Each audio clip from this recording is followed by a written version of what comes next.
اور ویسے ایک خاتون آزاد عورت اسے کوئی قتل کر دے تو اس کی دیت 50 اونٹ ہے، اور اگر کوئی مرد کو قتل کر دے اس کی کتنی دیت ہے؟ 100 اونٹ ہے۔ گویا عورت کی دیت مرد کی دیت سے آدھی، عورت کی دیت مرد کی دیت سے آدھی، مرد کی دیت 100 اونٹ ہے، عورت کی دیت 50 اونٹ ہے۔ جب یہ دیت کا قانون بنا تھا، غالباً ضیاء الحق صاحب کا دور تھا، تو عورتوں نے اسمبلی میں بڑا واویلا کیا کہ ہماری توہین ہے، ہمیں مردوں کے مقابلے میں آدھا شمار کیا گیا کہ مرد کی قیمت 100 اونٹ، ہماری قیمت 50 اونٹ، یہ ہماری توہین۔ اور اس وقت اسمبلی میں بڑے بڑے قائدین موجود تھے، بعض علماء موجود تھے، کسی سے جواب نہ بن پڑا۔ ان خواتین میں بیگم رانا لیاقت علی خان بھی تھیں، اور کوئی ان کو مطمئن نہ کر سکا۔ اس وقت ایک حق کی آواز، حق کے ترجمان مولانا معین الدین لکھوی رحمہ اللہ تعالی، انہوں نے مائک پر بات کرنے کی اجازت مانگی اور ان کو اجازت ملی۔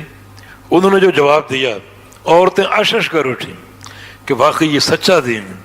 انہوں نے فرمایا کہ عورت اگر قتل ہو جائے، مثلا میری بیوی قتل ہو جائے، تو اس کی دیت کیا ہے؟ 50 اونٹ۔ وہ ملیں گے کس کو؟ مجھے۔ اور اگر میں قتل ہو جاؤں تو میری دیت 100 اونٹ ہے، ملیں گے کس کو؟ میری بیوی کو۔ تو نفع میں کون ہے؟ نفع میں کون ہے؟ یعنی مرد یا عورت؟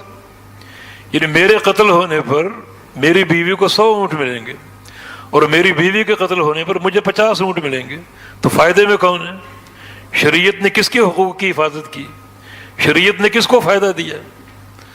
جناب ایک سکوت طاری ہو گیا، اور بحمد اللہ مولانا معین الدین لکھوی رحمہ اللہ تعالی، اللہ ان کی قبر کو جنت الفردوس کا باغیچہ بنا دے، انہوں نے یہ نعرہ حق لگا کر ایک مسلک کی ایک سچی ترجمانی کی، اور شریعت کے محاسن کی ایک صحیح ترجمانی انہوں نے کی، جس پر سب نے خاموشی اختیار کی، اور خواتین نے مبارکباد دی کہ واقعتاً آج ہمیں اس بات کا اعتراف ہوا کہ یہ دین حق ہے، اور یہ دین جو ہے یہ انسان کی فطرت، عقل، ان تمام امور کا محافظ ہے، اور انسانوں کے حقوق کا محافظ۔